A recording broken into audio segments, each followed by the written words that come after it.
ആദ്യത്തെ സമരം ആരംഭിക്കുന്നത് 1917 ബീഹാറിലെ കർഷകരെ ബ്രിട്ടീഷ് ചൂഷണത്തിന് രക്ഷപ്പെടുത്താൻ വേണ്ടിയാണ് ഇന്ത്യയിൽ ആദ്യത്തെ സത്യാഗ്രഹം നടത്തുന്നത്. 1917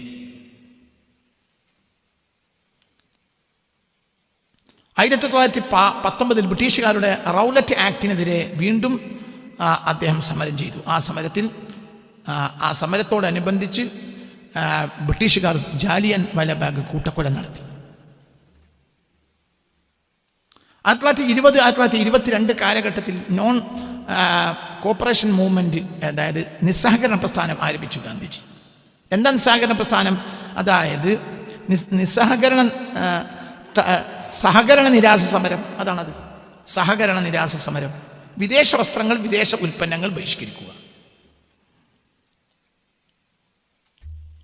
1922 ഇതോടനുബന്ധിച്ച് വലിയ ഒരു പ്രശ്നമുണ്ടായി.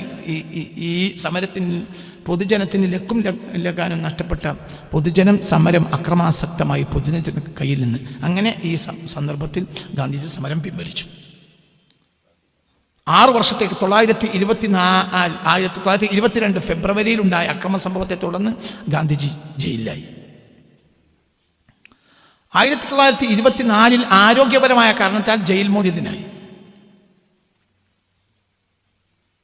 1930 മാർച്ച് 12 ഉപ്പു നികുതിക്കെതിരെ സബർമതി ആശ്രമത്തിൽ നിന്ന് 240 മൈൽ അകലെയുള്ള ദണ്ഡി തീരത്തേക്ക് ദണ്ഡി യാത്ര നടത്തി. ഉപ്പ് കുറുക്കി നിയമം ലംഘിച്ചു. അതായത് ഉപ്പിന് സാധാരണക്കാർക്ക് ഒരിക്കലും ഒഴിച്ചുവിടാൻ പറ്റാത്ത, ആർക്കും ഒഴിച്ചുവിടാൻ പറ്റാത്തതാണ്. പക്ഷെ സാധാരണക്കാർക്ക് കോട്ടും സൂട്ടൊക്കെ ഒഴിവാക്കാം, ഉപ്പ് ഒഴിവാക്കാൻ പറ്റില്ലല്ലോ. അപ്പോൾ ഉപ്പിന് നികുതി വെച്ച് ബ്രിട്ടീഷ് സർക്കാർ. അപ്പോൾ ആ നിയമം ലംഘിച്ചുകൊണ്ട് എന്ത് ചെയ്തു? ഞങ്ങൾക്ക് ആവശ്യമുള്ള ആ ഉപ്പ് ഞങ്ങളുടെ കടലിൽ നിന്ന് ഞങ്ങൾ തന്നെ കുറുക്കിയെടുക്കും എന്ന് ഗാന്ധിജി പ്രഖ്യാപിച്ചു. അപ്പോൾ രാജ്യത്തിന് നിയമം ലംഘിച്ചു. അതോടനുബന്ധിച്ച് അദ്ദേഹത്തെ ജയിലിലടച്ചു.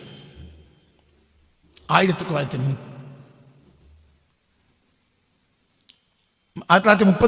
മാർച്ച് 12 മുതൽ ഏപ്രിൽ 6 വരെയാണ് ആ യാത്ര, ആ ദണ്ഡി യാത്ര നടത്തിയിട്ട്. സബർമതി ആശ്രമത്തിൽ നിന്ന് 240 മൈൽ അകലെയുള്ള ദണ്ഡി തീരത്തേക്ക് ദണ്ഡി യാത്ര നടത്തുന്നത്. അത് കാരണം അദ്ദേഹം അറസ്റ്റിലായി. 1932 ജയിലിൽ വെച്ച് അദ്ദേഹം ദളിതരുടെ അവകാശങ്ങൾക്കായി പൂനാ കരാറിൽ ഒപ്പുവെച്ചു. സാധുജനങ്ങളായ ദളിതരുടെ ആവശ്യങ്ങൾക്ക് വേണ്ടി അദ്ദേഹം ഹരിജൻ സേവക് സംഘ് എന്നൊരു പ്രത്യേകമായ സംഘത്തെ രൂപീകരിച്ച് ഐക്യത്തിനെതിരെ പ്രവർത്തിച്ചു. 1932 ഹരിജൻ സേവക്, ഹരി എന്നത് ദൈവനാമമാണ്. ഹരിജൻ എന്ന് പറഞ്ഞാൽ ദൈവത്തിൻ്റെ ആളുകൾ എന്നായിരുന്നു. ഈ വാക്ക് തന്നെ കൊണ്ടുവന്ന സത്യത്തിൽ ഗാന്ധിജിയാണ്. ഹരിജൻ, ദൈവത്തിൻ്റെ ആളുകൾ, സാധാരണ ജനങ്ങൾ, അതായത് അധസ്ഥിത സമൂഹം എന്ന് പറയുന്നതിന് പകരം ഗാന്ധിജി അവരെ പറഞ്ഞത് ഹരിജൻ. ഹരി ദൈവത്തിൻ്റെ നാമം. സംസ്കൃതത്തെ സംബന്ധിച്ചിടത്തോളം ദൈവനാമമാണ് ഹരി. ഹരിരാം, ഹരികൃഷ്ണൻ എന്ന് പറയുന്നില്ലേ? അപ്പോൾ ദൈവനാമമാണ്. അപ്പോൾ ദൈവത്തിൻ്റെ ആളുകൾ എന്ന അർത്ഥത്തിലാണ് അദ്ദേഹം ഹരിജൻ എന്ന് പറഞ്ഞത്. അവരെ ഈ വാക്ക് കൊണ്ടുവരുന്നതും ഗാന്ധിജി തന്നെയാണ്. ഹരിജൻ സേവക് സംഘ് രൂപീകരിച്ചു ഐക്യത്തിനെതിരെ. അതായത് വരേണ്യവർഗത്തിന് തൊട്ടുകൂടായ്മ, തീണ്ടിക്കൂടായ്മക്കെതിരെ സമരം ചെയ്തു. 1942 മുതൽ 1947 വരെ ക്വിറ്റ് ഇന്ത്യ സമരം. ഗാന്ധിജി ബ്രിട്ടീഷുകാരോട് ഇന്ത്യ വിട്ടുപോകാൻ ആവശ്യപ്പെട്ടു. 1942 മുതൽ 1947 വരെ ഗാന്ധിജി നടത്തിയ സമരങ്ങളുടെ ലിസ്റ്റാണ് ഈ പറയുന്നത്. 1942 മുതൽ 1947 വരെയുള്ള ഈ സമര കാലഘട്ടത്തിലാണ് ഡു ഓർ ഡൈ, ചെയ്യുക അല്ലെങ്കിൽ മരിക്കുക, പ്രവർത്തിക്കുക അല്ലെങ്കിൽ മരിക്കുക എന്ന ഒരു പ്രഖ്യാപനം അദ്ദേഹം നടത്തുന്നത്. അതായത് നിങ്ങളുടെ സ്വാതന്ത്ര്യത്തിന് വേണ്ടി പ്രവർത്തിക്കുക അല്ലെങ്കിൽ മരിക്കുക.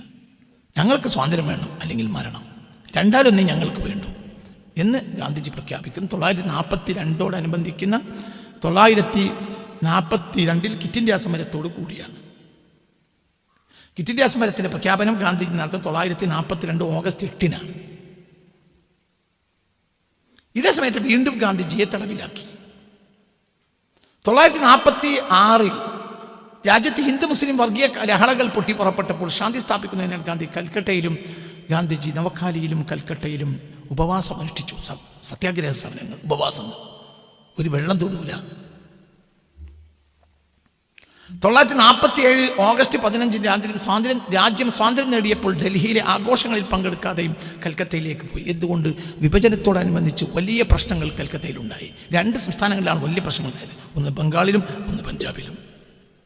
പ്രശ്നം നേരിടാൻ വേണ്ടി 55,000 വരുന്ന ഒരു സൈന്യത്തെ മൗണ്ട് ബാറ്റൻ പ്രഭു പഞ്ചാബിൽ നിശ്ചയിച്ചു. പക്ഷേ സൈന്യം തോറ്റുപോയി. വർഗീയ ലഹള അടിച്ചമർത്താൻ കഴിഞ്ഞില്ല. ഗാന്ധിജി മാത്രം കൽക്കത്തയിലേക്ക് പോയി. ബംഗാളിലെ സമരം, ബംഗാളിലെ വർഗീയ ലഹള, മറ്റൊന്നുമില്ലാതെ ഒരു സൈന്യം, ഒരു പോലീസുകാരനില്ലാതെ ഗാന്ധിജി ഇല്ലാതാക്കി. ഇതൊക്കെ ലോകത്തെ അത്ഭുതമാണ്. അതായത് 2 സംസ്ഥാനങ്ങളിലാണ് വിഭജന സമയത്ത് 2 സംസ്ഥാനങ്ങളാണ് വലിയ ലഹളകൾ ഉണ്ടായത്. ഒന്ന് പഞ്ചാബിലും ഒന്ന് ബംഗാളിലും. മൗണ്ട് ബാറ്റൻ പ്രഭുവാണ് അന്ന് അവസാനത്തെ ബ്രിട്ടീഷ് ഗവർണർ ജനറൽ. അന്ന് 55,000 പട്ടാളക്കാരെയാണ് പഞ്ചാബിൽ ലഹള അമർച്ച ചെയ്യാൻ വേണ്ടി ബ്രിട്ടീഷ് സർക്കാർ നിശ്ചയിച്ചത്. സൈന്യം തോറ്റുപോയി. ലഹള അമർച്ച ചെയ്യാൻ അവർക്ക് കഴിഞ്ഞില്ല. അതേ സമയത്ത് ഗാന്ധിജി ഒറ്റക്ക് പോയി. എങ്ങോട്ട്? ബംഗാളിലേക്ക്. ബംഗാളിലെ ലഹള പൂർണ്ണമായി ഇല്ലാതാക്കി ഹിന്ദുവിനെയും മുസ്ലിമിനെയും ബായി ആക്കിയിട്ടാണ് തിരിച്ചു വരുന്നത്.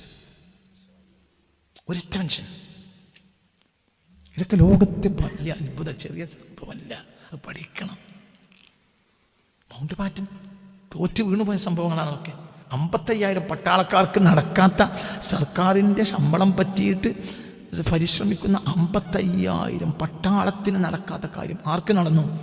ഗാന്ധിജി ഒറ്റക്കാണ്. അമർച്ച ചെയ്തു. ഹിന്ദു മുസ്ലിങ്ങൾ ഇനി ഞങ്ങൾ ഒന്നിലേക്കും പരസ്പരമുള്ള വിദ്വേഷത്തിലേക്കില്ല. അവർ പ്രതിജ്ഞ ചെയ്തു. ഗാന്ധിജിയുടെ മുന്നിൽ പറഞ്ഞൊരു അഭാവത്തേക്ക് ഞാൻ വരുന്നുണ്ട്.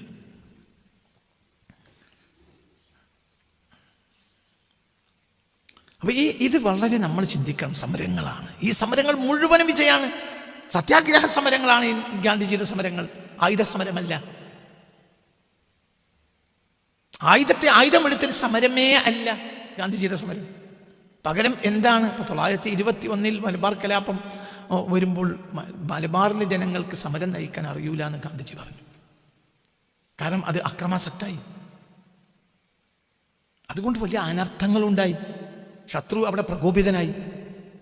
വലിയ ദുരന്തം ഉണ്ടായി. വലിയ ദുരന്തം അതിൻ്റെ പേരുണ്ടായി. മലബാർ ജനങ്ങൾക്ക് സമരം നയിക്കാൻ കഴിയില്ല എന്ന് ബാപ്പുജി പറഞ്ഞു. ഇതിൻ്റെ പേര് സത്യമാണ്. അത് 100% യാഥാർത്ഥ്യം. രാജ്യം മുഴുവനും ഈ തീച്ചൂളിൽ നിന്ന് രക്ഷപ്പെടുത്താൻ ഗാന്ധിജിക്ക് കഴിയുകയും ചെയ്തു. അതിൻ്റെ പേരിലുണ്ടായ അനർത്ഥങ്ങൾക്ക് കയ്യും കണക്കുമില്ല. മലബാറിലുണ്ടായ പ്രശ്നം കാരണം ആയുധമെടുത്തു. അവസ്ഥ മാറി. അതേസമയത്ത് ഗാന്ധിജിയുടെ സമരങ്ങൾ മുഴുവൻ സത്യാഗ്രഹ സമരങ്ങളാണ്. അത് മുഴുവനും വിജയിച്ചു. അവസാനം എല്ലാം ഉപേക്ഷിച്ച് ബ്രിട്ടീഷുകാർ ഇന്ത്യ വിട്ടു പോകേണ്ടിയും വന്നു. 4 ഘട്ടങ്ങളിലൂടെയാണ് ഗാന്ധിജി എന്ന മനുഷ്യനെ ഒരു മഹാത്മാവിലേക്ക് എത്തിച്ച 4 പ്രധാനപ്പെട്ട ഘട്ടങ്ങളെ ഞാൻ പറയാം. 1, കുട്ടിക്കാലത്തെ ഭീരുത്വത്തിൽ നിന്ന് ജനങ്ങളെ പ്രശ്നം മനസ്സിലാക്കിയപ്പോൾ ധീരതയിലേക്കുള്ള പരിണാമം. എത്ര അടി കൊണ്ടാലും തല്ലുകൊണ്ടാലും ഒരു പ്രശ്നമില്ല. ഞാൻ കുതിരവണ്ടിയിൽ നിന്നും, അതേപോലെ തന്നെ ഞാൻ പറഞ്ഞില്ലേ, കുതിരവണ്ടിയിൽ നിന്ന് തള്ളി ക്രൂരമായി മർദ്ദിച്ചിട്ടുണ്ട് കുതിരവണ്ടിക്കാരൻ. പ്രിട്ടോറിയയിലേക്കുള്ള ഡർബണിൽ നിന്ന് എന്താ പറയുക, ആ യാത്രയിൽ ഡർബണിൽ നിന്ന് പ്രിട്ടോറിയയിലേക്കുള്ള യാത്രക്കിടയിൽ കുതിരവണ്ടിക്കാരൻ ക്രൂരമായി മർദ്ദിച്ചിട്ട് ഒരു പ്രശ്നം ഉണ്ടായില്ല. ഒന്നും ഉണ്ടായില്ല. ആദ്യം ഭീരുവാണ്, പിന്നെ എല്ലാം സഹിക്കാൻ തയ്യാറായി. അതേപോലെ തന്നെ എല്ലാ ഘട്ടങ്ങളിലും ഏത് പ്രയാസത്തിലും ഗാന്ധിജി അങ്ങോട്ട് പ്രക്ഷോഭങ്ങൾക്കിടയിൽ അക്ഷോഭ്യൻ എന്ന് പറയും എന്നതുപോലെ ഗാന്ധിജി നിലകൊണ്ടു. അപ്പം ജീവിതത്തിൽ ഒന്ന് ഭീരുത്വത്തിൽ നിന്ന് ജനങ്ങളെ പ്രശ്നങ്ങൾ മനസ്സിലാക്കി ധീരതയിലേക്ക്. സ്വന്തം നേട്ടത്തിന് വേണ്ടിയല്ല. ചെറുപ്പത്തിൽ കാലത്ത് ഇരുട്ടിനെ പേടിയ, കള്ളന്മാരെ പേടിയ, സ്കൂളിൽ മറ്റുള്ളവരോട് സംസാരിക്കാൻ പോലും ലജ്ജുള്ള ഒരാളായിരുന്നു ഈ മോഹൻദാസ് എന്ന മനുഷ്യൻ. ലണ്ടനിൽ ബാരിസ്റ്റർ പഠനം കഴിഞ്ഞിറങ്ങി കോടതിയിൽ ആദ്യമായി വാദിക്കാൻ കഴിഞ്ഞ ഭയം കാരണം സംസാരിക്കാൻ കഴിഞ്ഞില്ല. അതേ മനുഷ്യന് പിന്നെ മാറ്റമുണ്ടാകുന്ന ദക്ഷിണാഫ്രിക്കയിലെ വർണ്ണവിവേചനവും ഇന്ത്യക്കാരുള്ള പ്രത്യേകമായ അനീതിയും നേരിട്ട് കണ്ടപ്പോൾ അതിനൊരു പരിഹാരം ഉണ്ടാക്കാൻ വേണ്ടി അദ്ദേഹം പരിശ്രമിച്ച് 21 കൊല്ലം കൊണ്ട് ഇന്ത്യക്കാരോടുള്ള വിവേചനം ദക്ഷിണാഫ്രിക്കയിൽ അവസാനിച്ചു. അത് അവസാനത്തെ പൂർണ്ണമായ പരിഹാരം ഉണ്ടായിട്ടാണ് ഗാന്ധിജി തിരിച്ചു വരുന്നത്. അപ്പോൾ ഈ ഭീരുത്വത്തിനും ധീരതയിലേക്കുള്ള മാറ്റം 1. 2, ആഡംബര ജീവിതത്തിൽ നിന്ന് ലളിത ജീവിതത്തിലേക്കുള്ള മാറ്റം. ലണ്ടനിൽ പഠിക്കുന്ന കാലത്ത് വിലയേറിയ കോട്ടും ടൈയും തൊപ്പിയും ധരിച്ച് ഇംഗ്ലീഷ് ജെന്റിൽമാൻ ആകാൻ ഞാൻ ആഗ്രഹിച്ച ഒരു വ്യക്തിയായിരുന്നു എന്ന് എൻ്റെ സത്യാന്വേഷണ പരീക്ഷകളിൽ ഗാന്ധിജി പറയുന്നുണ്ട്. അന്ന് എനിക്ക് ഒരു ജെന്റിൽമാൻ ആകണം. എന്ന് വലിയ താല്പര്യമായിരുന്നു. ഞാൻ ഈ ബ്രിട്ടീഷുകാരെ അനുകരിച്ചു. എന്നാൽ ദക്ഷിണാഫ്രിക്കയിലെയും ഇന്ത്യയിലെയും സാധാരണക്കാരായ ജനങ്ങളുടെ ദാരിദ്ര്യം കണ്ടപ്പോൾ ചിന്തകൾ മാറി. അവരെന്നെ പോലെ മനുഷ്യരാണ് എന്ന് അദ്ദേഹം ചിന്തിച്ചു. അതോട് കോട്ടും സൂട്ടും ഒഴിവാക്കി. പിന്നെ ഒരു മുണ്ട് മാത്രം കൊടുക്കുക. ചിലപ്പോൾ ഒരു മുണ്ട് പുതക്കും, അത്ര തന്നെ. ചിലപ്പോൾ പകുതി പുതക്കും, ചിലപ്പോൾ ഫുള്ള് പുതക്കും. 2 ഘട്ടം കാണാം. ഒരു മുണ്ട്, നാണം മറക്കുന്നൊരു മുണ്ട്. പിന്നെ മുകളിൽ ചിലപ്പോൾ മുണ്ട് ഒരു തോളിലിടും, ചിലപ്പോൾ 2 തോൾ മറക്കും. അത്ര തന്നെ. പിന്നെ മൂന്നാമത്തെ ഘട്ടം, ഗാന്ധിജിയെ നമ്മൾ കാണുന്ന മൂന്നാമത്തെ ഘട്ടം, നിയമങ്ങളിൽ പറഞ്ഞ് തർക്കിച്ച് നിൽക്കുന്നതിന് പകരം അദ്ദേഹം സത്യാഗ്രഹം എന്ന സമരമുറ സ്വീകരിച്ചു. മൂന്നാമത്തെ ഘട്ടം, അതായത് കേവലം നിയമപുസ്തകങ്ങൾ വാങ്ങിയിട്ട് എതിരാളിയെ തർക്കിച്ച് തോൽപ്പിക്കാൻ ശ്രമിക്കുന്നത് അവസാനിപ്പിച്ചു. എന്തുകൊണ്ട്? അതുകൊണ്ട് കാര്യമല്ല. അതിൻ്റെ അപ്പുറത്തെ നിയമം അവൻ ഇങ്ങോട്ട് പറയും. നിയമം ഒരിക്കലും അവസാനിക്കില്ല. മനസ്സിലായില്ലേ? നിയമവും നീതിയും തമ്മിലെതിരായാൽ ഞാൻ നിയമം ലംഘിച്ച് നീതിയുടെ കൂടെ നിൽക്കും എന്ന് പറഞ്ഞ 20-ാം നൂറ്റാണ്ടിലെ ഏറ്റവും വലിയ മഹാൻ ഗാന്ധിജിയാണ്. അത് ഗാന്ധിജിയുടെ വാക്കാം. നിയമവും നീതിയും തമ്മിലെതിരായാൽ ഞാൻ നിയമം ലംഘിച്ച് നീതിയുടെ പക്ഷത്ത് നിൽക്കും. അതാണ് ഗാന്ധിജിയുടെ വാക്ക്. നിയമം തെറ്റിക്കാം, നീതി തെറ്റിക്കാൻ പാടില്ല. കാരണം ലോകത്തെ ഏറ്റവും ആഗ്രഹമുള്ള കാര്യം നീതിയാണ്. നീതിയേക്കാൾ വലിയൊരു കാര്യമില്ല. അത്ര വലിയ സത്യമാണ്. കേവലം നിയമപുസ്തകങ്ങൾ മാത്രം നോക്കി വാദിച്ചിരുന്ന സാധാരണ വക്കീലായിരുന്നു ആദ്യകാലത്ത്. നിയമം കൊണ്ട് മാത്രം സമൂഹത്തിൽ അനീതികൾ മാറ്റാൻ കഴിയില്ലെന്ന് ഗാന്ധിജി മനസ്സിലാക്കി. അങ്ങനെ അഹിംസയിലേക്കുള്ള സത്യാഗ്രഹം എന്ന പുതിയ സമരമുറക്ക് അദ്ദേഹം രൂപം നൽകിയത്. ആയുധങ്ങൾ കയ്യിലെടുക്കാതെയും ശത്രുവിനെ വെറുക്കാതെയും വലിയൊരു സാമ്രാജ്യത്വ ശക്തിയെ തോൽപ്പിക്കാൻ കഴിയുമെന്ന് ഇതിലൂടെ അദ്ദേഹം ലോകത്തിന് കാട്ടിക്കൊടുത്തു. നാലാമത്തെ അദ്ദേഹത്തിൻ്റെ ഗോത്രപരമായ ജാതീയതയിലുള്ള സങ്കുചിതത്തിൽ നിന്ന് വിശാലമായ മാനവികതയിലേക്കുള്ള മാറ്റാണ്. അതായത് ഒരു വരേണ്യ കുടുംബത്തിൽ ജനിച്ച അദ്ദേഹത്തിന് ജാതി ചിന്ത ആദ്യ കാലഘട്ടത്തിൽ ഉണ്ടായിരുന്നു. അദ്ദേഹം തന്നെ പറയുന്നുണ്ട്. എൻ്റെ സത്യാന്വേഷണ പരീക്ഷകൾ എന്ന പുസ്തകത്തിലുണ്ട്. അത് എനിക്കുണ്ടായിരുന്നു ജാതി ചിന്ത. കാരണം വലിയ വരേണ്യ വർഗത്തിലാണ് ആര് ജനിക്കുന്നത്, ഗാന്ധിജി. അപ്പോൾ പിന്നെ ഒരു ജാതി ചിന്ത, താഴ്ന്ന ജാതിക്കാരോടൊരു വിവേചന ബോധം ആദ്യകാലത്ത് എനിക്കുണ്ടായിരുന്നു. പക്ഷെ പിന്നീട് അത് മാറി. അപ്പോൾ ആ ജാതി ചിന്തയുടെ സങ്കുചിതത്വത്തിൽ നിന്ന് ഒരു യൂണിവേഴ്സലിസം അഥവാ ഒരു പ്രവിശാലമായ മാനവിക താല്പര്യത്തിലേക്ക് ഗാന്ധിജി മാറുന്നു. അത് മറ്റൊരു ഘട്ടമാണ്. ഇതാണ് ഗാന്ധിജിയുടെ ഒരു മഹാത്മാവ്. ഇത് 20-ാം നൂറ്റാണ്ടിൽ, അതായത് ഭീരുത്വത്തിന് ധീരതയിലേക്ക് വരിക, ആഡംബരത്തിൽ അതൊക്കെ ജനങ്ങൾക്ക് വേണ്ടിയാണ്. എന്തിനാണ് ഭീരുത്വം ഉപേക്ഷിച്ചത്? ജനങ്ങൾക്ക് വേണ്ടി. എന്തിനാണ് ആഡംബര ജീവിതം ഉപേക്ഷിച്ചത്? ജനങ്ങൾക്ക് വേണ്ടി. സത്യാഗ്രഹത്തിലേക്ക് വന്നത് എന്തിനാണ്? സാധുജനങ്ങൾക്ക് വേണ്ടി.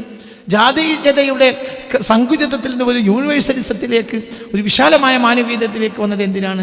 സാധാരണ ജനങ്ങൾക്ക് വേണ്ടി.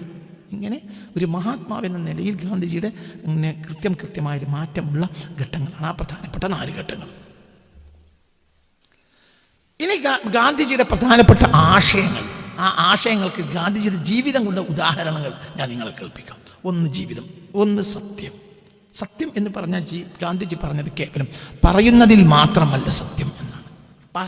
അത് മാത്രമല്ല സത്യം.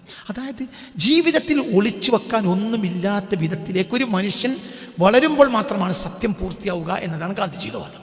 അത് പറയൽ മാത്രമല്ല, സത്യം പറയലല്ല. അദ്ദേഹത്തിന് ഒരു വ്യക്തിക്ക് ഒളിച്ചു വെക്കാൻ ഒന്നുമില്ലാത്തൊരവസ്ഥയിലേക്ക് ആ വ്യക്തി എത്തുമ്പോഴാണ് ആ വ്യക്തിയിൽ എന്ത് രൂഢമൂലമാവും സത്യം. അതാണ് സത്യം. പറയാനുള്ള സത്യം പറയലല്ല. അപ്പം നമ്മൾ സത്യവാൻ എന്ന് പറയും, പക്ഷെ പറയുന്ന സത്യം മാത്രം മതിയാവും. ആ മനുഷ്യന് മറ്റുള്ളവരിൽ നിന്ന് ഒളിച്ചു വെക്കാൻ ഒന്നുമില്ല. ആ അവസ്ഥയിലേക്ക് ഒരു വ്യക്തി ഉയരുമ്പോഴാണ് ആ വ്യക്തിയിൽ സത്യം പൂർണ്ണമാവുക എന്നതാണ്. അത് തൻ്റെ ജീവിതത്തിലെ ഏറ്റവും വലിയ പാഠം. മരണം വരെ ആ പാഠം കൂടെ ഉണ്ട്. മരണം വരെ ഉണ്ട്. ഗാന്ധിജി അനുഭവിച്ച ചില ത്യാഗങ്ങൾ നമ്മൾ അത്ഭുതപ്പെട്ടു പോകും. അത്ഭുതം. ഞാൻ പറഞ്ഞു, പടച്ചതമ്പുരാൻ ഭൂമിക്ക് നൽകിയ ഒരു സമ്മാനമാണ് ഗാന്ധിജി. 100%. പടച്ചതമ്പുരാൻ ഭൂമിക്ക് നൽകിയ അത്ഭുതമാണ് ഗാന്ധിജി. മഹാനായ അത് വല്ലാത്തൊരു അത്ഭുതം തന്നെയാണ്. ഉദാഹരണം പറയാം. ചെറുപ്പ കാലഘട്ടത്തിൽ താൻ പുക വലിച്ചിരുന്നു, തെറ്റിയതിരുന്നു, മാംസാഹാരം കഴിച്ചു. ഇതെല്ലാം അതിൻ്റെ സത്യത്തിന് പൂർണ്ണതയാണ്. അച്ഛനോട് മാപ്പ് പറഞ്ഞ് ഇനി ആ തെറ്റ് ഞാൻ ആവർത്തിക്കില്ല എന്ന് വാക്ക് കൊടുത്തു. അപ്പം സത്യം അവിടെ പൂർത്തിയായി. ഒളിച്ചു വെക്കാൻ ഒന്നുമില്ല.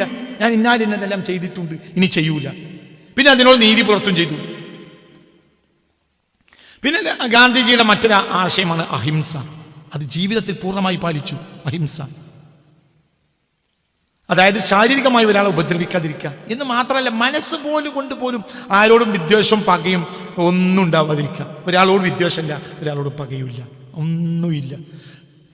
ഏത് ശത്രുവിനെയും സ്നേഹം കൊണ്ട് മാത്രം കീഴടക്കുന്ന ഒരു മനസ്സ്, അഹിംസ.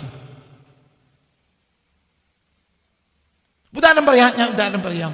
1922 എന്തുണ്ടായി എന്നാൽ, ഉദാഹരണമാണ് നോൺ കോപ്പറേഷൻ മൂവ്മെൻറ്റ്, അതായത് നിസ്സഹകരണ സമരത്തിൻ്റെ 1-ാം ഘട്ടം, അതായത് സഹകരണമില്ലായ്മ.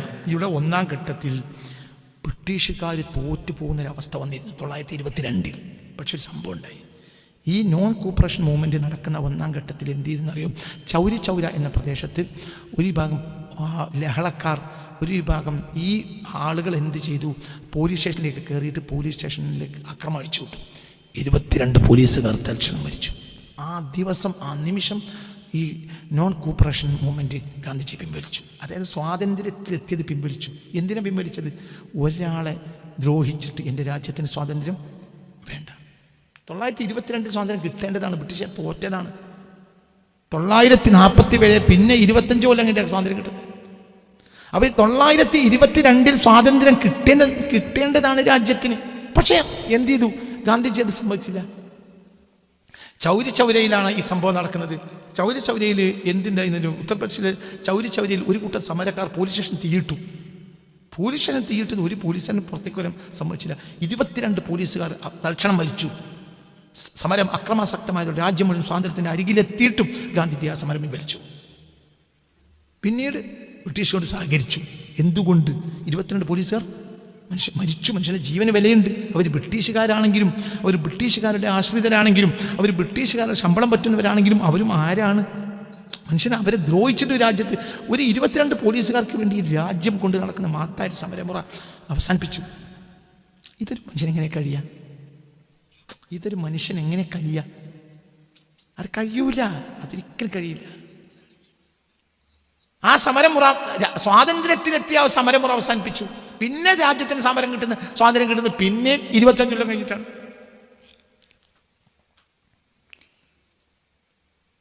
അപ്പോൾ ഗാന്ധിജിയുടെ അഹിംസ സിദ്ധാന്തം രാജ്യത്തിന് സ്വാതന്ത്ര്യം കിട്ടുമെന്ന ഘട്ടത്തിൽ വന്നപ്പോഴും ഹിംസയിലേക്ക് പോയപ്പോൾ അദ്ദേഹം ആ സമരം തന്നെ പിൻവലിച്ചു. എന്തുകൊണ്ട്? വേണ്ട, ഒരാളെ ബുദ്ധിമുട്ടിച്ച് നിങ്ങൾക്ക് വേണ്ട, അക്രമത്തിലുള്ള സ്വാതന്ത്ര്യം എൻ്റെ രാജ്യത്തിന് വേണ്ട എന്ന് തീരുമാനിച്ചു. മൂന്നാമതായി അദ്ദേഹത്തിൻ്റെ മറ്റൊരു സിദ്ധാന്തം സത്യാഗ്രഹമാണ്. ജീവിതം മുഴുവൻ സത്യാഗ്രഹമാണ്. ജീവിതം മുഴുവനും സത്യത്തിന് വേണ്ടിയുള്ള ശാഠ്യം, സത്യം നടക്കാനുള്ള ശാഠ്യം. ഇതാണ് ഗാന്ധിജി ലോകത്തിന് കാണിച്ച സത്യാഗ്രഹം.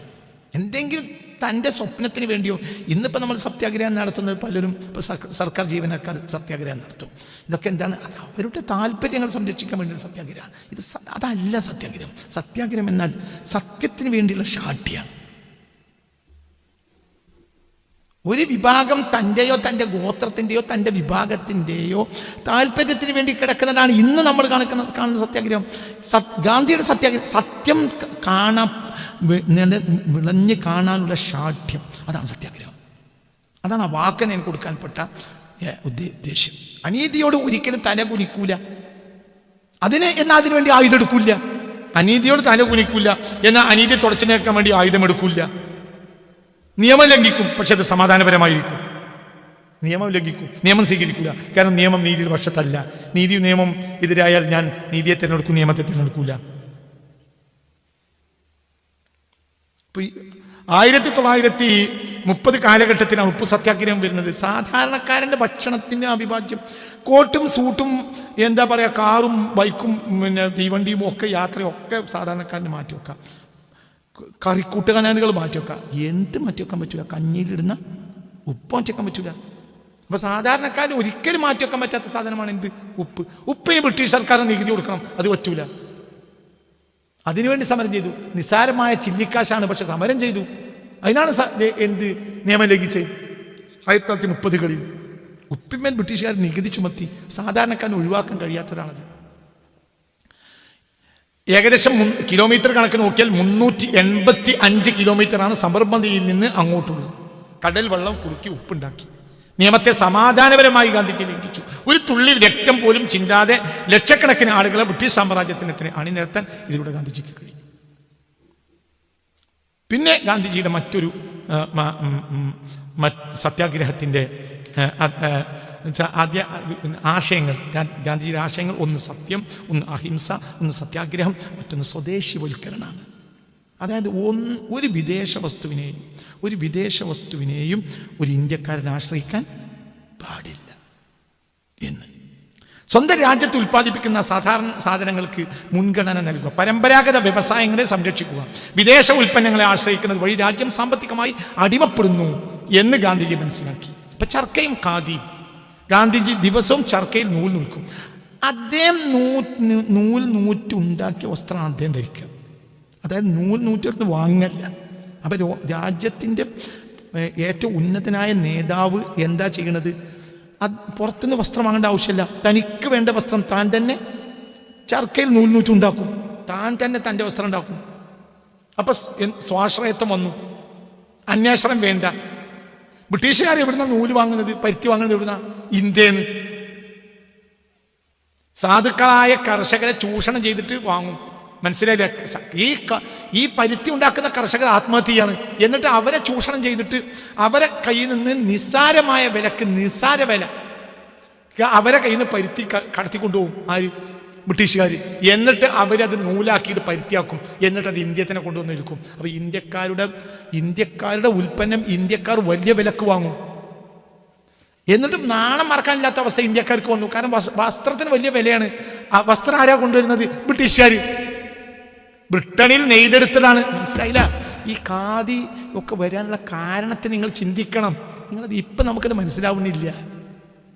കാരണം എന്ത്? നമുക്കിഷ്ടംപോലെ തുണിമിന്നുകളും സൗകര്യങ്ങളൊക്കെ നമ്മുടെ രാജ്യത്തുണ്ടാകുമ്പോൾ എന്തിനാണ് ഈ ഖാദി വ്യവസായത്തെ, ഈ ഖാദി സമ്പ്രദായത്തെയും ഗാന്ധിജി കൊണ്ടുവന്നതെന്ന് ഇന്നും നമുക്ക് മനസ്സിലാക്കാൻ കഴിയില്ല. പക്ഷെ അന്നത്തെ സാഹചര്യം എന്ന് പറഞ്ഞാൽ ഒരു മനുഷ്യന് ധരിക്കുന്ന വസ്ത്രം ഉണ്ടാക്കാനുള്ള സംവിധാനം ഇന്ത്യയിലില്ല.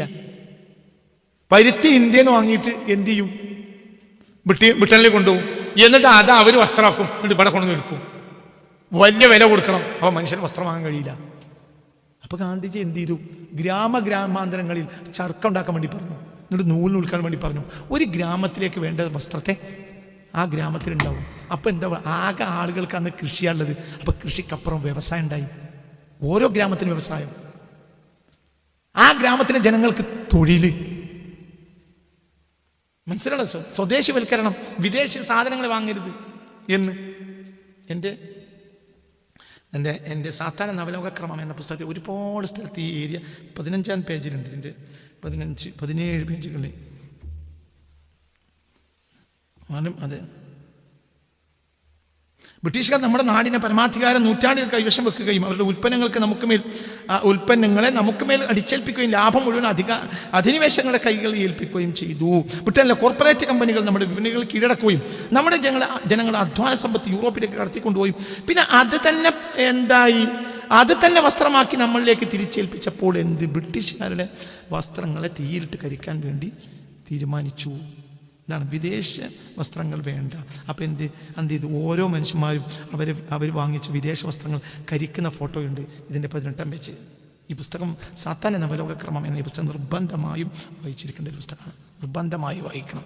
ആധുനികത എവിടെയാണുള്ളത്, എവിടെയൊക്കെയാണ് ആധുനികത നമ്മെ അടിമയാക്കുന്നത് മനസ്സിലാക്കാൻ ഈ പുസ്തകം വല്ലാതെ ഉപകരിക്കുന്ന ഒരു പുസ്തകമാണ്. എല്ലാവരുടെയും ഇപ്പം സർവോദയം, ഗാന്ധിജിയുടെ ഒരു ആശയമാണ് സർവോദയം. എന്താണ് സർവോദയം? സമ്പത്ത് എല്ലാവരിലേക്കും എത്തുക. സർവോദയം അതായത് എല്ലാവർക്കും ഉദയം. ഒരു വിഭാഗം തടിച്ചു കൊഴിക്കുക, ഒരു വിഭാഗം അധസ്ഥിതരായി തുടരുക എന്ന രീതിക്ക് പരിഹാരമായിട്ടാണ് സർവോദയം എന്ന ആശയം ഗാന്ധിജി കൊണ്ടുവരുന്നത്. ഗാന്ധിജിയുടെ 5-ാമത്തെ ഒരു ആശയമാണത്. എല്ലാവരുടെയും ഉദയം, എല്ലാവരുടെയും പുരോഗതി. സമൂഹത്തിലെ താഴെത്തട്ടിലുള്ള ദരിദ്രരായ ജനങ്ങളുടെ ക്ഷേമമാണ് ഇതിൻ്റെ പ്രധാന ലക്ഷ്യം. ഗാന്ധിജി സ്ഥാപിച്ച ആശ്രമങ്ങളുടെ ജീവിത രീതി, അതായത് പിന്നെ സമ്പത്ത് മാത്രമല്ല. ഉദാഹരണം പറയും, ഗാന്ധിജിയുടെ ആശ്രമങ്ങൾക്ക് ഒരു പ്രത്യേകത ഉണ്ടായിരുന്നു. താഴ്ന്ന ജാതിക്കാർ ചെയ്യേണ്ട ജോലി ഉയർന്ന ജാതിക്കാർ ചെയ്യണം.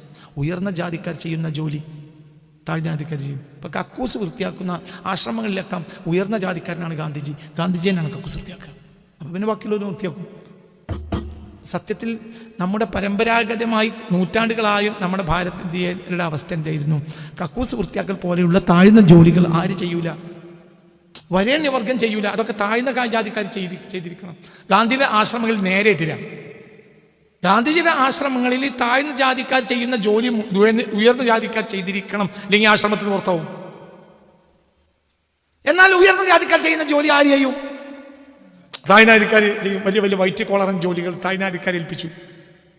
നിസ്സാരമായ താഴ്നാധികാർ തോട്ടിപ്പണി അടക്കമുള്ള പണികൾ, മല എടുത്തു മാറ്റിയപ്പോഴത്തെ പണികൾ ആര് ചെയ്യണം? ഗാന്ധിജിയെ ആദ്യം ചെയ്യുക ഗാന്ധിജി തന്നെയാണ്. ആശ്രമങ്ങളിലെ കക്കൂസ് വൃത്തിയാക്കൽ ആരാണ്?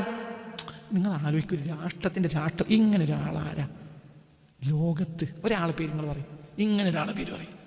ഇതൊന്നുമല്ല. ഒരു 100 പ്രസംഗം നടത്തിയ തീരില്ല ഈ മനുഷ്യൻ്റെ ജീവിതം. 100, അതായത് എനിക്ക് തന്നെ അറിയാവുന്ന 100 കണക്കിന് ചരിത്ര സംഭവങ്ങൾ ഈ പ്രസംഗത്തിൽ പറയാൻ എനിക്ക് കഴിയില്ല. അങ്ങനെ ഒരു ജീവിതം. അതേപോലെ തന്നെ ഗാന്ധിജിയുടെ മറ്റൊരു ആശയമാണ് ഐത്തോച്ചാടനം. ജാതിയുടെ പേരിൽ മനുഷ്യനെ മാറ്റി നിർത്തുന്നത് മനുഷ്യത്തില്ലായ്മയാണെന്ന് ഗാന്ധിജി ഉറച്ചു വിശ്വസിച്ചു. താഴ്ന്ന ജാതിയിലുള്ളവരെ ആദ്യം ഹരിജൻ, ദൈവത്തിൻ്റെ ആളുകൾ എന്ന് വിളിച്ചു. വൈക്കം സത്യാഗ്രഹത്തിനോട് വൈക്കത്ത് വന്നു. മനസ്സിലായില്ലേ? വൈക്കം പിന്നോക്ക ജാതിക്കാർക്ക് റോഡിലൂടെ വഴി നടത്താൻ വേണ്ടിയിട്ടാണ് എന്തുണ്ടാവുന്നത്. റോഡിലൂടെ ആർക്ക് പോകാൻ പറ്റൂല, സായുധാധികാർക്ക് പോകാൻ പറ്റൂല, അവർ മാറിപ്പോകണം. ഉയർന്ന ജാതിക്കാർ ആ റോഡിലൂടെ പോവുക, താഴ്നാധികാർ മാറിപ്പോകണം. അതിനെതിരെ കേരളത്തിൽ നടന്ന സമരമാണ് വൈക്കം സത്യാഗ്രഹം. ആരാ വൈക്കം സത്യാഗ്രഹത്തിന് വന്നത്? ഗാന്ധിജി. വൈക്കം സത്യാഗ്രഹം നടക്കുന്നത് 1924-25.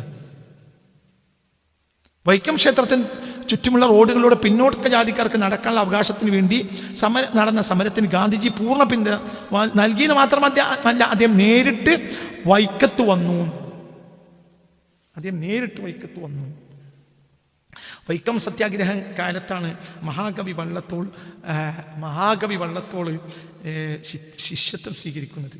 ഗാന്ധിജി ശിഷ്യനാവുകയാണ് മഹാകവി വള്ളത്തോൾ. 1924-25. പിന്നെ ഗാന്ധിജിയെക്കുറിച്ച് പിന്നീട് കവിത എഴുതിയിട്ടുണ്ട് വള്ളത്തോൾ. ക്രിസ്തുദേവൻ്റെ പരിത്യാഗശീലവും സാക്ഷാൽ കൃഷ്ണനാം ഭഗവാന്റെ ധർമ്മരക്ഷോപായവും ബുദ്ധൻ്റെ അഹിംസയും ശങ്കരാചാര്യയുടെ ബുദ്ധിശക്തിയും ജന്തിദേവൻ്റെ ദയാവായ്പും ശ്രീ ഹരിശ്ചന്ദ്രനുള്ള സത്യവും മുഹമ്മദിൻ സ്ഥൈര്യവും മുരാളിൽ ചേർന്നു നൊത്തു കാണണമെങ്കിൽ ചൊല്ലുവിൻ ഭവാന്മാരൻ ഗുരുവിൻ നികടത്തിലല്ലായി അവിടുത്തെ ചരിത്രം വായിക്കുവിൻ എന്ന് കവിത എഴുതിയിട്ടുണ്ട് മഹാകവി വള്ളത്തോൾ. അതായത് വലിയ വലിയ വലിയ മനുഷ്യരുടെ എല്ലാം ഉന്നത സ്വഭാവ ഗുണങ്ങളിൽ നിന്ന് സ്വാംശീകരിച്ച ഒരു വ്യക്തിയായിരുന്നു എൻ്റെ ഗുരു ആയ ഗാന്ധിജി എന്നാണ് മഹാകവി വള്ളത്തോൾ ഈ കവിതയിൽ പറഞ്ഞു വെക്കുന്നത്. അപ്പോൾ 1924-25 നടന്ന വഴിനടക്കൽ സമരത്തിന് വേണ്ടി, വൈക്കം സത്യാഗ്രഹത്തിന് വേണ്ടി ഈ സത്യാഗ്രഹത്തിൽ നേരിട്ട് വന്നു ഗാന്ധിജി. എന്തിന്? സാധാരണക്കാർക്ക് റോട്ടിൽ കൂടെ പോകണം. അതിനുവേണ്ടി. ഇന്നിപ്പോൾ അതൊന്നും പറഞ്ഞാൽ നമ്മളെ ആളുകൾക്ക് മനസ്സിലാവില്ല, കാരണം ഇന്ന് അതങ്ങനത്തെ ഒരു അവസ്ഥയില്ല. അപ്പോൾ ഇതൊക്കെ ഉണ്ടായ കാലഘട്ടത്തെക്കുറിച്ച് മനസ്സിലാക്കാൻ നമുക്ക് കഴിയൂല. അതേപോലെ തന്നെ അഹിംസാ പ്രസ്ഥാനം മാനവ ചരിത്രത്തിലെ ഏറ്റവും മഹത്തായും ശക്തമായ സമരമുറകളിലൊന്നാണ്. കേവലം ഒരു തത്വശാസ്ത്രം എന്നതിലുപരി ലോകത്തെ ഏറ്റവും വലിയ അടിച്ചമർത്തലുകൾക്കെതിരെ ഉപയോഗിക്കുന്ന ഒരു രാഷ്ട്രീയ ആയുധമാണ് അഹിംസ എന്ന് മഹാത്മാഗാന്ധി ലോകത്തിന് മുന്നിൽ തെളിയിച്ചു. ക്ഷമ തന്നെ പ്രവാചകന്മാരിൽ ഗാന്ധിജി പകർത്തുകയാണ് ഈ ക്ഷമ. എന്ത് ക്ഷമയുടെ ഒരു പുതിയ ഒരു പുതിയ സാക്ഷാത്കാരമാണ് സത്യത്തിൽ അഹിംസ. തോക്കുകളും ആയുധം കൊണ്ടാണ് സാധാരണ യുദ്ധങ്ങളും സമരം. എന്നാൽ അഹിംസ എന്നത് ശാരീരികമായ ദുർബലതയല്ലാതെ ആത്മീയവും ധാർമ്മികവുമായ ഒരു കരുത്താണ്. ശത്രുവിൻ്റെ ശരീരത്തെയല്ല, ശത്രുവിൻ്റെ മനസ്സാക്ഷിയെ അതിലൂടെ പരാജയപ്പെടുത്താൻ നമുക്ക് കഴിയും എന്നാണ്. കല്ലെറിയുന്നത് പുഞ്ചിരിയുടെ നോക്കി നിൽക്കുക, അതൊക്കെ മഹാന്മാരുടെ ജീവിതത്തിൽ നിന്ന് ഗാന്ധിജി സ്വാംശീകരിച്ചതാണ്. അതായത് തനിക്ക് വേണ്ടി ഇപ്പോൾ ദക്ഷിണാഫ്രിക്കയിൽ ഗാന്ധിജിയെ പലവട്ടം ജയിലിലടച്ച ഒരാളാണ് ജനറൽ സ്മട്സ്. ആ ജനറൽ സ്മട്സിന് പിന്നീട് എന്ത് ചെയ്തു? ഒരു ചെരുപ്പുണ്ടാക്കിയിട്ട് തുന്നി സന്തോഷപൂർവ്വം തന്നെ ഏറ്റവും ദ്രോഹിച്ച ഭരണാധികാരിയാണ് ജനറൽ സ്മട്സ്. അദ്ദേഹത്തിന് ഒരു ചെരുപ്പുണ്ടാക്കിയിട്ട്, മനോഹരമായൊരു ചെരുപ്പുണ്ടാക്കി, ആ ചെരുപ്പ് നെയ്തെടുത്ത് ഭംഗിയാക്കിയിട്ട് ആ ചെരുപ്പ് ജനറൽ സ്മട്സിന് കൊടുത്തയച്ചു. പിന്നീട് ഈ ഭരണാധികാരി ഈ ചെരുപ്പ് ഗാന്ധിജിക്ക് ആദരവോടെ തിരിച്ചയക്കുന്ന ഒരു സംഭവം പിന്നീട് ചരിത്രത്തിൽ കാണാം. അതായത് കുറച്ചു കാലം ഞാൻ ഈ ചെരുപ്പിട്ട് നടന്നു, പക്ഷെ പിന്നീട് ഞാൻ മനസ്സിലാക്കി ഞാൻ ഏറ്റവും കൂടുതൽ ദ്രോഹിച്ചൊരു മനുഷ്യൻ അദ്ദേഹം ഉണ്ടാക്കിയ ഏറ്റവും നല്ലൊരു ചെരുപ്പ് എനിക്ക് സന്തോഷപൂർവ്വം കൊടുത്തയച്ചപ്പോൾ ആ ചെരുപ്പ് ഇടാൻ മാത്രമുള്ള ആത്മീയമായ യോഗ്യത എനിക്കില്ല എന്ന് മനസ്സിലാക്കിയിട്ടാണ് അങ്ങയുടെ കൈകളിലേക്ക് ഞാനത് തിരിച്ചേൽപ്പിക്കുക എന്ന് പറഞ്ഞിട്ടാണ് ജനറൽ സ്മാർട്ട്സ് ഇത് തിരിച്ചയക്കുന്നത്. അപ്പം അതന്നെ ആ മനുഷ്യൻ്റെ മനസ്സിനെ കീഴടക്കി. ഇങ്ങനെ സമരകാലത്ത് 1913 സമരകാലത്ത് ജോഹാനസ്ബർഗിലെ ജയിലിൽ കഴിയുമ്പോൾ ഗാന്ധിജി വെറുതെ ആയിരുന്നില്ല. അവിടെ ഇരുന്ന മറ്റ് തടവുകാരെ പോലെ അദ്ദേഹം കഠിനമായ ജോലികൾ ചെയ്തു. ജയിലിൽ ലെതർ കൊണ്ടുള്ള ചെരുപ്പ് സാധനങ്ങൾ ഉണ്ടാക്കുന്ന വിദ്യ ഗാന്ധിജി അന്ന് പഠിച്ചു. തനിക്കെതിരെ ക്രൂരമായി തന്നെ ഉപദ്രവിച്ചവരാണ് ജനറൽ സ്മാർട്ട്സ്. ആ ജനറൽ സ്മാർട്ട്സ് കൊടുത്തയച്ചെന്ന് മാത്രമല്ല, ജനറൽ സ്മാർട്ട്സ് പിന്നീട് 1939 ഗാന്ധിയുടെ 70ാം ജന്മദിനത്തോടനുബന്ധിച്ച് ജനറൽ സ്മാർട്ട്സ് ഈ ചെരുപ്പുകൾ ഗാന്ധിജിക്ക് തന്നെ തിരികെ അയച്ചു കൊടുക്കുക. അന്ന് അതിൽ വെച്ച ആ ഒരു കുറിമാനമുണ്ട്, ലോകപ്രശസ്തമായ ഒരു കുറിമാനാണ്. എന്താണത്? ഞാൻ പല വേനൽക്കാലങ്ങളിലും ഈ ചെരുപ്പുകൾ ധരിച്ചിട്ടുണ്ട്. എന്നാൽ ഞാൻ ജയിലിലടച്ച ഒരു മഹാനായ മനുഷ്യൻ, ഞാൻ ഏറ്റവും ഉപദ്രവിച്ച ഒരു മഹാനായ മനുഷ്യൻ സ്വന്തം കൈകൊണ്ട് തുന്നിയുണ്ടാക്കിയ ഈ ചെരുപ്പ് ധരിക്കാൻ എനിക്ക് അർഹതയില്ല എന്ന് ഞാൻ ബോധ്യപ്പെട്ടത് കൊണ്ടാണ് അർഹമായ കൈകളിലേക്ക് ഞാനിത് തിരിച്ചെത്തിക്കുന്നത് എന്നാണ് അന്ന് അതിൽ വെച്ച കുറിമാനം. 1939 913 ഗാന്ധിജി ജനറൽ സ്മാർട്ട്സിന് കൊടുത്ത ആ ചെരുപ്പ് 26 വർഷങ്ങൾക്ക് ശേഷം ആ ചെരുപ്പ് കുറച്ച് കാലം ഞാൻ ഉപയോഗിച്ചു. പിന്നെ ഞാനത് എനിക്കിത് ഇടാനുള്ള അർഹതയില്ല, കാരണം ആ കൈ പോലെ ഞാൻ പരിശുദ്ധമായ കൈയല്ല എൻ്റേത് എന്ന് ബോധ്യപ്പെട്ടപ്പോൾ ഞാനത് മാറ്റിവെച്ചു. ഇപ്പോൾ ഞാനിതാ ഈ 1939 അങ്ങയുടെ ജന്മദിനത്തിന് സമ്മാനമായി അങ്ങയുടെ കൈകളിലേക്ക് തന്നെ ഇത് തിരിച്ചയക്കുന്നു എന്നാണ് ദക്ഷിണാഫ്രിക്കൻ ഭരണാധികാരിയായ ജനറൽ സ്മാർട്ട്സ് 1939 ഇതോടനുബന്ധിച്ച് മനുഷ്യവർഗത്തിലെ ഏറ്റവും മികച്ച രാജകുമാരിൽ ഒരു ഈ സ്മാർട്ട്സ് തന്നെ ഗാന്ധിജി മരിച്ചപ്പോൾ പറഞ്ഞത് മനുഷ്യ ചരിത്രത്തിലെ ഏറ്റവും മഹാനായ രാജകുമാരൻ ഇപ്പോൾ വീട് പറഞ്ഞു എന്നാണ്. അതായത് താൻ ഏറ്റവും ദ്രോഹിച്ചൊരു മനുഷ്യൻ്റെ മനസ്സ് മാറ്റിയിട്ട് പിന്നെ ഗാന്ധിജിയുടെ ഏറ്റവും ഇഷ്ടപ്പെട്ട ഒരു ശിഷ്യനായി തീരാണ് ഈ മനുഷ്യൻ. അപ്പോൾ ഇതൊക്കെ ഗാന്ധിജിയുടെ ഏറ്റവും വലിയ മഹാനായ ഗാന്ധിജിയുടെ ഏറ്റവും വലിയ പ്രത്യേകതയാണ്. പിന്നെ അതേപോലെ തന്നെ ആ മനുഷ്യനെ കാണിച്ച ഒരു സ്നേഹത്തിൻ്റെ വായ്പ്, അതായത് അതിന് ചില ഉദാഹരണങ്ങൾ ഞാൻ പറയാം. അങ്ങനെ ആളാവാൻ നമുക്ക് കഴിയൂല. ഒരു മനസ്സ് 1915 ഗാന്ധിജി കൊച്ചറബിൽ ആദ്യത്തെ ആശ്രമം സബർമതിയല്ല, ആദ്യത്തെ ആശ്രമം അഹമ്മദാബാദിലെ കൊച്ചറബിലാണ് ആദ്യത്തെ ആശ്രമം. അങ്ങനെ ആ ആശ്രമം ഇതിൻ്റെ ആദ്യ കാലഘട്ടത്തിൽ ആ ആശ്രമം കൊച്ചറബിൽ ആശ്രമം അഹമ്മദാബാദിലെ കൊച്ചറബിൽ ആശ്രമത്തിൽ ഗാന്ധിജി ഉണ്ടായിരുന്ന കാലത്ത്, അതാണ് സബർമതിക്ക് മുമ്പുള്ള ആശ്രമം. ഒരിക്കൽ ആശ്രമത്തിൽ ഒരു കള്ളം കയറി. രാവിലെ അതിക്രമിച്ച് കയറി സാധനങ്ങൾ മോഷ്ടിക്കാൻ ശ്രമിക്കുന്നത് പെട്ടെന്ന് ജോലിക്കാരെ ശ്രദ്ധയിൽപ്പെട്ടു. ആശ്രമം കള്ളനെ പിടികൂടി. അങ്ങനെ കള്ളനെ പിടികൂടിയിട്ട് ഗാന്ധിജിയുടെ മുന്നിൽ ശിക്ഷ വിധിക്കാൻ വേണ്ടിയോ പോലീസിൽ ഏൽപ്പിക്കാൻ വേണ്ടിയോ ഗാന്ധിജിയുടെ മുന്നിലേക്ക് കൊണ്ടുവരിക അതിരാവിലെ. അങ്ങനെ കൊണ്ടുവന്ന് ഗാന്ധിയുടെ മുന്നിൽ നിർത്തിയപ്പോൾ ആദ്യം ഗാന്ധിജി ചോദിക്കുന്നത്, നിങ്ങൾ ഇവന് ബ്രേക്ക്ഫാസ്റ്റ് കൊടുത്തോന്നാ, നിങ്ങൾ ഇവന് രാവിലത്തെ ഭക്ഷണം കൊടുത്തോന്ന് ചോദിക്കും. അപ്പോൾ കള്ളം ആശ്രമത്തിലെ അന്തേവാസികൾ പറയും, ബാപ്പു ഇദ്ദേഹം നമ്മളെ ആളല്ല, ഇതൊരു കള്ളനാണ്, കള്ളന്തിന് നമ്മൾ ബ്രേക്ക്ഫാസ്റ്റ് കൊടുക്കണം, ബ്രേക്ക്ഫാസ്റ്റ് നമ്മൾ കഴിക്കാനുള്ളതല്ലേ, ഇതിവിടെ അതിക്രമിച്ച് കയറി മോഷ്ടിക്കാൻ ശ്രമിച്ച കള്ളനാണ്, കള്ളനെന്തിനാ നമ്മൾ. അപ്പോൾ ഗാന്ധിജിയുടെ മറുപടി, ശരിയാണ്, ഇവൻ കള്ളൻ തന്നെയാണ്, പക്ഷെ ഇവനൊരു മനുഷ്യനാണ്, ഇവൻ ഇവിടെ കയറാൻ കാരണം അവൻ്റെ വിശപ്പാണ്, അവൻ്റെ ദാരിദ്ര്യമാണ്. അപ്പോൾ അവൻ്റെ ആദ്യത്തെ ആവശ്യം ഭക്ഷണം, അത് നിർവഹിച്ചു കൊടുക്കുക. പിന്നെയാണ് ശിക്ഷ വിധിക്കേണ്ടത്. നിങ്ങൾ അവന് വയറ് നിറച്ച് അതിരാവിലെ ഭക്ഷണം കൊടുക്കുക. അങ്ങനെ ശിക്ഷ വിധിക്കാനോ ജയിലിലെ പോലീസുകാരെ വിളിക്കാൻ വേണ്ടിയോ ബാപ്പുജിയുടെ മുന്നിലേക്ക് വന്ന ആശ്രമത്തിലെ അന്തേവാസികൾ കിച്ചണിൽ കൊണ്ടുപോയിട്ട് അയാൾ വയറ് നിറച്ച് ഭക്ഷണം കൊടുത്തിട്ട് വീണ്ടും കൊണ്ടുവന്നു, ഗാന്ധിജിയുടെ മുന്നിൽ കൊണ്ടുവന്നു. അപ്പോൾ ഗാന്ധിജി അയാളോട് ചോദിച്ചു, സഹോദര, മോഷണം നീ ചെയ്യുകയാണ് കയറിയത്, പക്ഷെ മോഷണം ഏറ്റവും വലിയൊരു കുറ്റാണ്, ചെറുതല്ലത്, വലിയ കുറ്റാണ്. നിനക്ക് മോഷ്ടിക്കാതെ സന്തോഷകരമായി തൊഴിൽ ചെയ്ത് ഇവിടെ ജീവിക്കണമെന്നാണോ നിനക്ക് താല്പര്യമെങ്കിൽ ഒരു സത്യസന്ധമായ ജോലി നിനക്കിവിടെ ചെയ്യാം. മനസ്സിലായില്ലേ? നിനക്ക് വേണ്ടതെല്ലാം ഞങ്ങൾ നിനക്ക് തിരിച്ച് ചെയ്തു തരും, നിനക്ക് സന്തോഷകരമായി ഇവിടെ ജീവിക്കാം, ഒരു തൊഴിലും ഇവിടെ നിനക്ക് കിട്ടും, നിനക്ക് മോഷ്ടിക്കേണ്ട ആവശ്യം ഇല്ല. അതല്ല, നിനക്കിവിടെ ജോലി ചെയ്യാൻ താല്പര്യമില്ലെങ്കിലോ പോയിക്കോളൂ, മോഷ്ടിക്കരുത്, മോഷണം കുറ്റാണ്. അയാൾ ഗാന്ധിജിയുടെ മുന്നിൽ കരഞ്ഞു. പിന്നെ ആശ്രയത്തിന് സ്വന്തം ആളായി. ആ നിമിഷത്തിൽ അയാൾ മോഷണം എന്ന തൻ്റെ തൊഴിൽ ഉപേക്ഷിച്ചു. അപ്പം ഈ രൂപത്തിൽ ഇതൊക്കെ ഒരു മനുഷ്യനെ എന്ത് ചെയ്യാണ്? ഇതൊരു മനുഷ്യന് ഹൃദയത്തിൽ നിന്ന് പറയാണ്. പിന്നെ കാലഘട്ടത്തിൽ ഈ ഒരു സന്ദേശമാണ്, ഈ ഒരു അഹിംസാ സന്ദേശം. ഒരാളെ ഉപദ്രവിക്കരുത്, ഒരാളെ മനസ്സിനെയും വേദനിപ്പിക്കരുത്. ഈ സന്ദേശമാണ് പിന്നീട് മാർട്ടിൻ ലൂതർ കിങ് ജൂനിയർ എന്നൊരാളുണ്ട്. 20-ാം നൂറ്റാണ്ടിലെ ഏറ്റവും വലിയ അമേരിക്കൻ കറുത്ത വർഗ്ഗക്കാർക്ക് വേണ്ടി പടപൊരുതിയ ഒരാളാണ് മാർട്ടിൻ ലൂതർ കിങ് എന്ന ജൂനിയർ. അദ്ദേഹം ഗാന്ധിജിയുടെ അഹിംസാ സിദ്ധാന്തമാണ് എന്നെ സ്വാധീനിച്ചത് എന്ന് രേഖപ്പെടുത്തിയിട്ടുണ്ട്. ഇതേ വാക്കുകൾ നെൽസൺ മണ്ടേല രേഖപ്പെടുത്തിയിട്ടുണ്ട്. അപ്പോൾ നിങ്ങൾ ചിന്തിക്കണം, അദ്ദേഹം എന്ത് ചെയ്തു? തൻ്റെ സമൂഹത്തിന് വേണ്ടി അദ്ദേഹം സമർപ്പിച്ചു. നമ്മൾ ഇന്ത്യ രാജ്യത്തെ പല നേതാക്കന്മാരെ കാണുന്നുണ്ട്. അതേ സമയത്ത് ഗാന്ധിജിയുടെ ജീവിതത്തെ സംബന്ധിച്ചിടത്തോളം ഗാന്ധിജി 13 തവണയാണ് ജയിലിലായത്.